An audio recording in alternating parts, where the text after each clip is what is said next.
সাপ আর একটা দেখেন, ওই সাপটা ধরছি, গ্রামের নাম, জায়গার নাম বড় মহারাজপুর, লোকটার নাম হাবিব মাস্টার। 1,35,000 টাকা দেয়া একটা অস্ট্রেলিয়া বহন কিনছে, 4 মাস গাব। ওই গরু দড়ি ছিঁড়া খেরের পালায় দিছে মুখ। আর এই ভদ্রলোক খাইতো খেরের পালায়, মারছে কানে কামড়, এক কামড়ে ক্লিয়ার।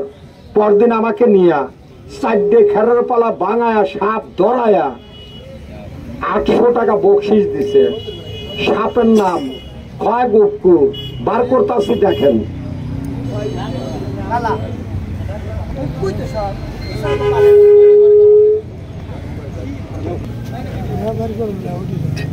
ও ভাই, এই সাপ কার ঘরে থাকে শিখে রাখেন, একদিন কাজে লাগবে।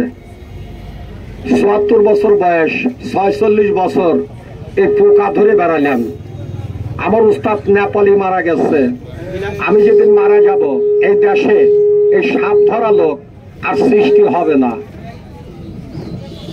যার বাড়িতে দান আছে তার বাড়িতে এ দূরে গর্ত করে, আর যার ঘরে এ দূর গর্ত করে তার ঘরে গুক্কু সাপ যা বসবাস করে। আর 15 দিন পরে ডিম পাড়া শুরু হবে। বাচ্চা যেদিন উঠবে সেদিন বুঝবি। কিন্তু আপনি যে করে ঘুমান ওই ঘরে সাপ আছে। আপনি কি সাপুরিয়া? কথা বলেন, তা ঠিক পাবেন কিভাবে? তাহলে দেশের লোক আমি শিখছি, তাহলে এটা হিকে রাখ। অনেক রাত্রিতে দেখবেন ঘরের মধ্যে সর্বি কলা ভেঙে খাইছে, কিংবা আনারস, কিংবা কাঁঠাল, কিংবা পোলা পাক করে খাইছে। এরকম বাসনা গর্দে বাড়াইতেছে, তাহলে মনে করো এই মাল তোমার গর্বেতে এটা নাই, এক জোড়া ঢুকছে। যারা দাঁড়িয়ে আছেন আমি আপনার পায়ে হাত দিয়ে বলবো, চার যাবে না। রাতের বেলা যেখানেই ঘুমান, যে অবস্থায় বাদ দিয়ে লিবেইয়া তো আধারে ঘুমাবেন না, এটা ওর অনুরোধ, আদেশ না। সাপ আর একটা দেখেন। এখন যে সাপটা দেখাবো, এই সাপটা ধরছি উল্লাপাড়া শ্মশানে থেকে। একটা হিন্দু লোক মারা গেছে। তাদের ধর্মে বাবার বড় ছেলে যদি থাকে, পানি এনে দোয়ায় তাজ পুরান লাগে।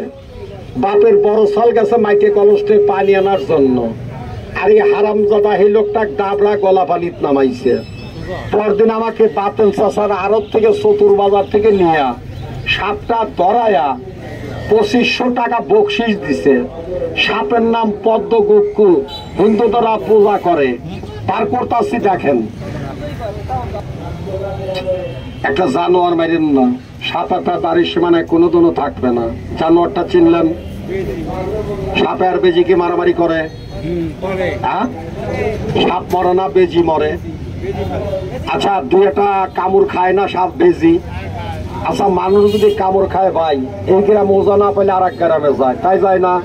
এই দেশের লোক আমাদের দূর দেখতে যায়, নেপালি বেড়ে আর বিক্রয়ের বাড়ি, তাছাড়া তো অন্য জায়গার ঠিকানা নাই।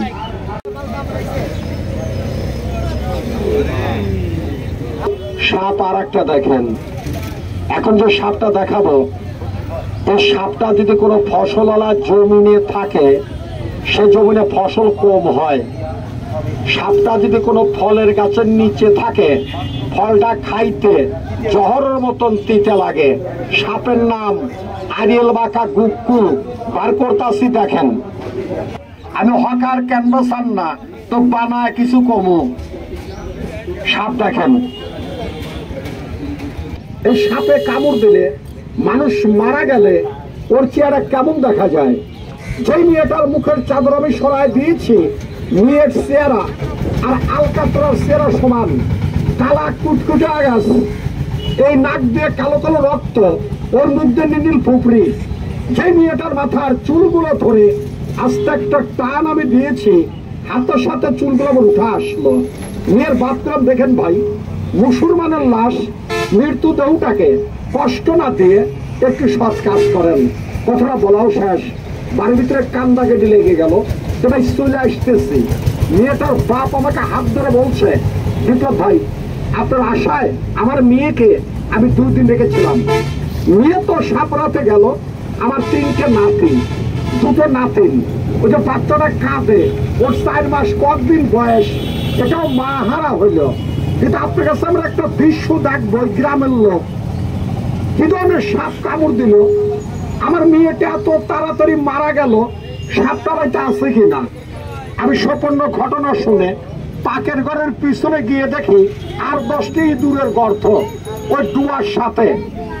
ভদ্রলোক সে গর্তটা আসা যাওয়া করছে, ওই গর্তের এরকম পেলেন গর্তর মাটি নাকে লাগায় শুকে দেখি আসলে গর্ততে সাপ আছে। ওই গর্তর তো সাপ আছে, গর্তর মুখ সেকন, হাত তো ঢুকবে না, হয় কোদাল এবারে সাপুল নিয়ে আসেন।